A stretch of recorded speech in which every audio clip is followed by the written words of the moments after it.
மாற்றம் மாற்றம் ஒன்றுதான் மாறாதது. இந்த மாற்றத்துக்காக தமிழ்நாடு ஏங்கி கிடந்தது கிட்டத்தட்ட 59 வருஷம். இந்த 59 வருஷம் அதிமுக திமுக திமுக அதிமுக இந்த ஒரு ஆட்சி முறையிலே இருந்து அந்த மக்களுக்கு அடுத்ததா என்ன யோசிக்கணும், இதை தாண்டி என்ன இருக்கு, இதை தாண்டி ஒருத்தவங்க ஆட்சி பண்ணாங்கன்னா எப்படி இருக்கும் அப்படிங்கிறது தெரியாமே இருந்துச்சு. திராவிட கட்சிகள் திராவிட சித்தாந்தம் அப்படின்னு சொல்லி தமிழ்நாடு முழுக்க இது ஒரு அதுதான் உங்களுக்கு அப்படின்னு சொல்லி கட்டமைக்கப்பட்ட அந்த கட்டமைப்பை உடைத்து ஒரு மாற்றம் அப்படிங்கிறது உருவாகி இருக்கிறது. அதுதான் தாவேகா. இது பெரிய எலிவேஷன்லாம் ஒன்றும் கிடையாது. புகழ் பாடி இங்கே அரசு பரிசு பொருள் வாங்குவது அதெல்லாம் கிடையாது. உண்மையாக மக்கள் மனதில் எழுந்திருக்கக்கூடிய அந்த எழுச்சி தான் இன்னைக்கு ஆட்சி மாற்றமாக மாறி இருக்கிறது. 108 சீட்டை வின் பண்ண பிறகு கடந்த 5 தினங்கள் என்னெல்லாம் நடந்துச்சு அப்படிங்கிறத ஒரு ரீகேப் மாதிரி பார்த்து 10 அமைச்சர்கள் 9 அமைச்சர் ப்ளஸ் சிஎம் நாளைக்கு பதவி ஏற்க போகிறாங்க 10 மணிக்கு. அதை தாண்டி இவங்களுக்கு இருக்கக்கூடிய சிக்கல், எதிர்கட்சிக்கு இருக்கக்கூடிய சிக்கல், எதிர்கட்சிக்கும் அடுத்த கட்சியில் இருக்கக்கூடிய சிக்கல், இது எல்லாத்தையுமே இந்த ஒரு பதிவில் ரொம்ப ஷார்ட்டாக பார்க்க போகிறோம். அரசியல் தெரிந்து அரசியல் பழக அரசியல் படிக்கக்கூடிய சேனல் அரசியல் சதுரங்கம் இருக்குது. அங்கே நம்ம அரசியல் படிச்சுட்டு இருக்கோம். இது இன்ட்ரோ ப்ளஸ் தமிழ்நாட்டினுடைய அடுத்த கட்டம் என்ன அப்படிங்கிறதை தெரிந்து கொள்வதற்கான ஒரு காணொலி. அன்பு தமிழஞ்சிங்களுக்கு தமிழ் பொக்கிஷத்தின் வணக்கங்கள்.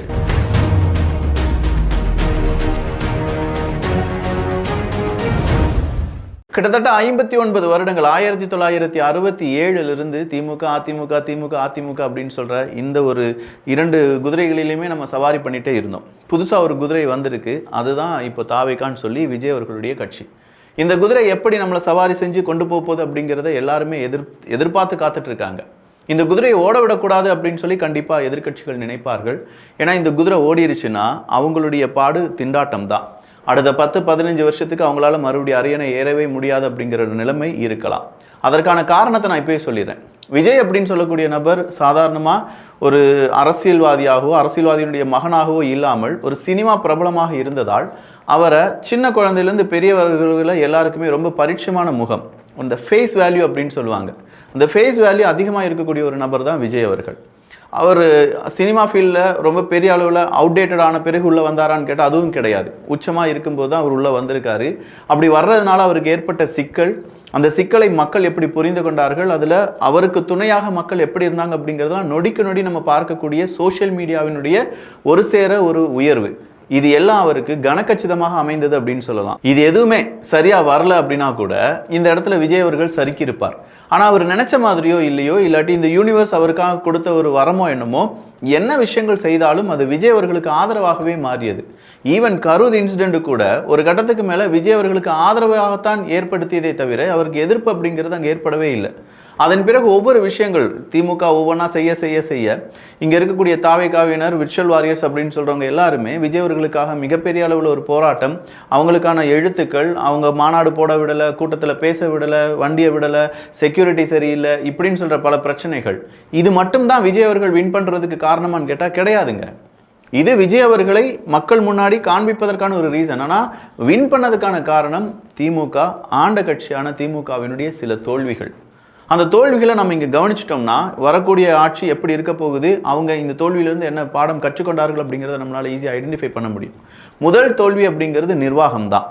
பொதுவாக தமிழ்நாட்டை நிர்வாகிப்பது யார் அப்படின்னு பார்த்தா ஒரு அரசியல்வாதி, அந்த அரசியல்வாதி முதலமைச்சர், அதுக்கு கீழே இருக்கக்கூடிய அமைச்சர்கள், இவங்க தான் கவர்ன் பண்ணணும். ஆனால் கடந்த ஆட்சி அப்படிங்கிறது அவங்க கவர்ன் பண்ணாமல் அது கம்ப்ளீட்டாக சில பல அரசு அதிகாரிகள், சில ஐஏஎஸ் அதிகாரிகளுடைய கட்டுப்பாட்டுக்குள் இயங்க ஆரம்பித்து விட்டது. இந்த ஐஏஎஸ் அதிகாரிகள் கட்டுப்பாட்டில் இயங்க ஆரம்பித்தால் என்ன நடக்கும் அப்படின்னா, கம்ப்ளீட்டான டேட்டா மேல் மட்டத்துக்கு போகாது. அதாவது சிஎம்முக்கு கீழே இருக்கிறவங்களுக்கோ போகாது. நல்லா இருக்குது, எல்லாமே சூப்பராக இருக்குன்னு சொல்லி நம்ப வச்சு இங்கே நடக்கிறது எதுவுமே அதிகமாக அங்கே போக விடாமல் எல்லாமே நல்லா இருக்குது, எல்லாமே சூப்பராக இருக்குது அப்படின்னு சொல்லி நம்பிக்கையில் அரசியல்வாதிகள் ரொம்ப முக்கியமாக என்ன செய்ய ஆரம்பிச்சிட்டாங்க அப்படின்னா, எங்களை விட்டால் வேறு யாருமே கிடையாது, நமக்கு எதிரே யாரும் கிடையாது அப்படின்னு சொல்லி இந்த நம்பிக்கையிலேயே அவங்களுடைய காலத்தை ஓட்டிட்டாங்க. ஆனால் இது மக்கள் மத்தியில் ஒரு பெரிய எதிர்ப்பு அலை அப்படிங்கிறத உருவாக்கியது. அந்த எதிர்ப்பு அலை கொஞ்சம் கொஞ்சமாக பெருசாக ஆக ஆக எல்லா இடங்களிலுமே கஞ்சா புழக்கம் அதிகமாகுது. அது மக்களுக்கு மிகப்பெரிய ஒரு எதிர்ப்பாக மாறுது.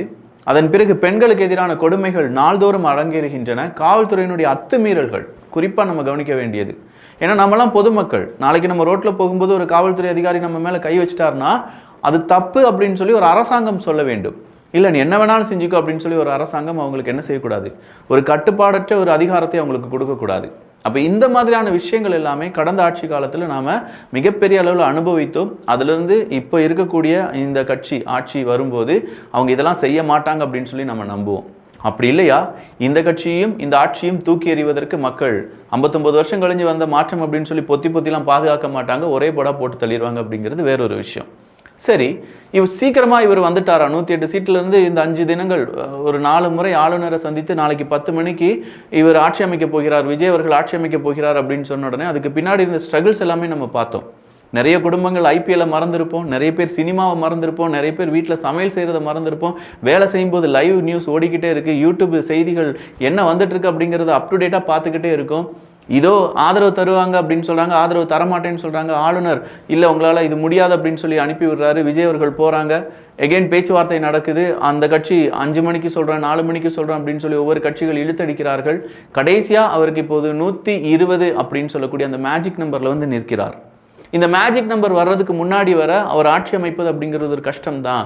ஒருவேளை 10ஆம் தேதிக்கு முன்னாடி அவர் ஆட்சி அமைக்கவில்லை என்றால் கவர்னர் ரூல் அப்படிங்கிறது உருவாகிவிடும் அப்படிங்கிற ஒரு இக்கட்டான நிலைமையில் இருக்கும்போது விசிகா கை கொடுக்குறாங்க, விசிகாவுடன் IUML கை கொடுக்குறாங்க, கம்யூனிஸ்ட் தோழர்கள் கை கொடுக்குறாங்க. இப்படின்னு சொல்லி அவங்களுடைய கை கொடுத்தலின் காரணமாக நாளைக்கு தாவேகா ஆட்சி அமைக்க போகிறாங்க. இவங்க எல்லாருமே வெளியிலிருந்து ஆதரவு தெரிவிக்கிறார்கள் அப்படிங்கிறத நல்லா கவனிச்சுக்கோங்க.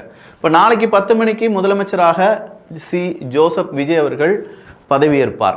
அப்படி பதவியேற்கும் போது அது கூடவே சில அமைச்சர்கள் பதவியேற்பதற்கான வாய்ப்புகள் இருக்குது அப்படின்னு சொல்கிறாங்க. அதில் ரஃபா ஒரு 9 பேருடைய பெயரும் அவங்களுக்கு என்ன இலாக்காக்கள் கொடுக்கப்பட்டிருக்கிறது அப்படிங்கிறதும் வெளியாகி இருக்கிறது. அதில் விஜய் அவர்களுக்கு பொது நிர்வாகம், காவல் மற்றும் உள்துறை ரொம்ப முக்கியமான ஒரு நிர்வாகம் அப்படின்னு சொல்லலாம். ஜெயலலிதா அம்மையார் அவர்களுக்கு பிறகு உள்துறை அப்படிங்கிறத முதலமைச்சர் கையில் எடுத்திருக்கார் அப்படிங்கிறது ரொம்ப முக்கியமான விஷயம். ஏன்னா உள்துறை அப்படின்னு சொல்கிறது ரொம்ப இம்பார்ட்டன்ட். அப்போ தான் உள்நாட்டில் என்ன நடந்துட்டுருக்கு, அவங்க தமிழ்நாட்டுக்குள்ளே நடக்கக்கூடிய விஷயங்கள் அவருடைய காதுகளுக்கு போகுதா, அந்த உள்துறை சம்மந்தப்பட்ட காவல்துறை அவங்களுடைய கட்டுப்பாட்டுக்குள்ளே வரும் அப்படின்னு சொல்லியிருந்தார்.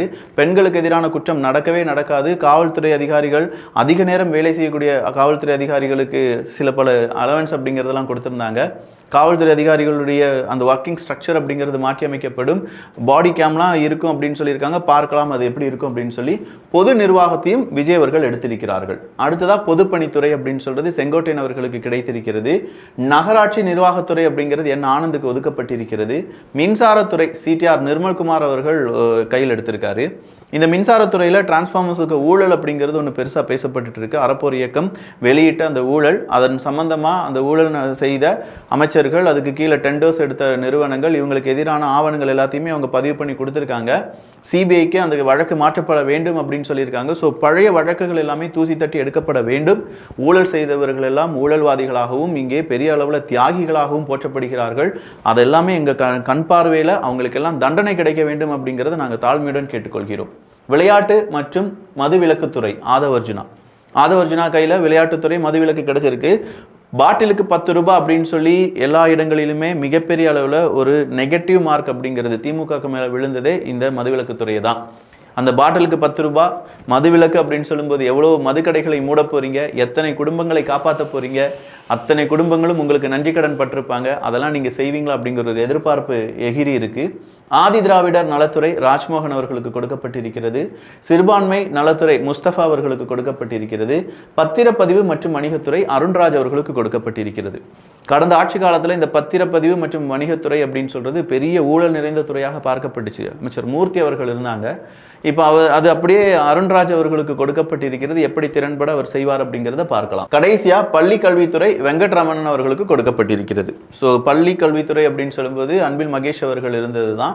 அன்பில் மகேஷ் அவர்கள் மீது அடுக்கடுக்கான குற்றச்சாட்டுகளை இதே தாவேகாவினர் வைத்தார்கள். இடைநிறுத்தலாக இருக்கட்டும், நிறைய பள்ளி கூடங்கள் சரிப்படுத்தாமல் செய்யப்பட்டது, நிறைய மேற்கூரைகள் கீழே விழுந்தது, கண்டிஷனை ஃபாலோ பண்ணுங்க அப்படின்னு சொன்ன அவருடைய அல்டிமேட் விஷயமா இருந்தாலும் அதை சார்ந்திருக்கக்கூடிய ஏகப்பட்ட நெகட்டிவிட்டி அப்படிங்கிறது இருந்துச்சு. ஸோ வெங்கட்ரமணன் அப்படின்னு சொல்றவர் எப்படி இதை அடுத்த கட்டத்துக்கு கொண்டு போக போகிறார் அப்படிங்கிறது அடுத்தது நமக்கு தெரிய வேண்டிய விஷயம். இதெல்லாம் இப்போ முதலமைச்சருடன் சேர்ந்து அமைச்சரவையில் இடம்பெறக்கூடிய முக்கியமான நபர்கள். இதை தாண்டி இன்னும் சில முக்கியமான நபர்கள், அதாவது தாவேகாவை சார்ந்தவங்களுக்கு அமைச்சரவைகளில், அதுவும் பெண்களுக்கு கூடுதல் அமைச்சரவையில் சீட்டு கிடைக்க வாய்ப்புகள் இருக்குன்னு சொல்கிறாங்க. காங்கிரஸுக்கு 2 அமைச்சர் பதவி கிடைப்பதற்கான வாய்ப்புகள் இருக்குது அப்படின்னு சொல்லியிருக்காங்க. அதெல்லாம் நல்லா தானே விக்கி இருக்குது, எல்லாம் சூப்பராக போயிட்டுருக்கு அப்படின்னு கேட்டால் இல்லை, இது சூப்பராக கிடையாது. வெளியிலிருந்து ஆதரவு கிடைச்சிருக்கு. இந்த அரசாங்கம் என்ன செஞ்சாலும் அதை எதிர்ப்பதற்கும் நம்பிக்கையில்லா தீர்மானம் வர 13ஆம் தேதி அவங்க பெரும்பான்மையை நிரூபித்திருக்க வேண்டும். ஆளுநர் அவர்கள் தாவேக்காக்கு கொடுத்திருக்கக்கூடிய டெட்லைன் 13ஆம் தேதி. அப்போ 3 தினங்களில் சட்டமன்றத்தில் அவங்களுடைய ஃபர்ஸ்ட் பேட்டில் எதிர்கொள்ள போகிறார்கள்.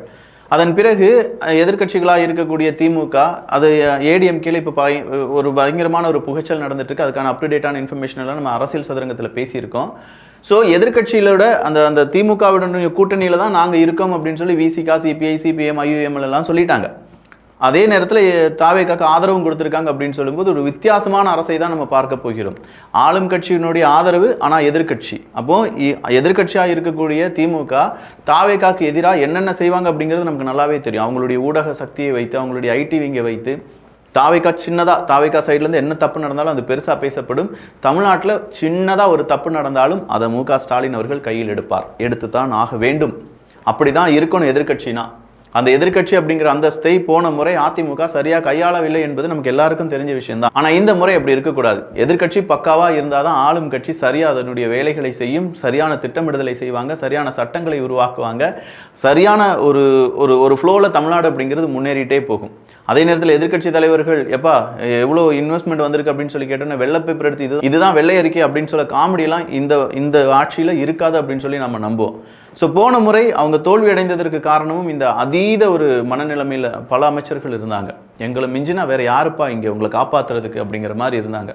அந்த மனநிலைமையில் இப்போ இருக்கக்கூடிய அமைச்சர்கள், இப்போ இருக்கக்கூடிய எம்எல்ஏக்கள் யாரும் இருக்கக்கூடாது அப்படின்னு சொல்லி நாங்கள் விரும்புகிறோம். அப்படி இல்லையா நாங்கள் உங்களுக்கு எதிராகவும் பேசுவோம். ஏன்னா நாங்கள் எல்லாருக்குமே மக்கள் நல்லா இருக்கணும் அப்படிங்கிறத எங்களுடைய ஆசையை தவிர நீங்கள் ஆட்சியிலே இருக்க வேண்டும், அடுத்த 10 வருஷத்துக்கு தாவேக்கா தான் இருக்க வேண்டும் அப்படின்லாம் நாங்கள் சொல்லவே மாட்டோம்.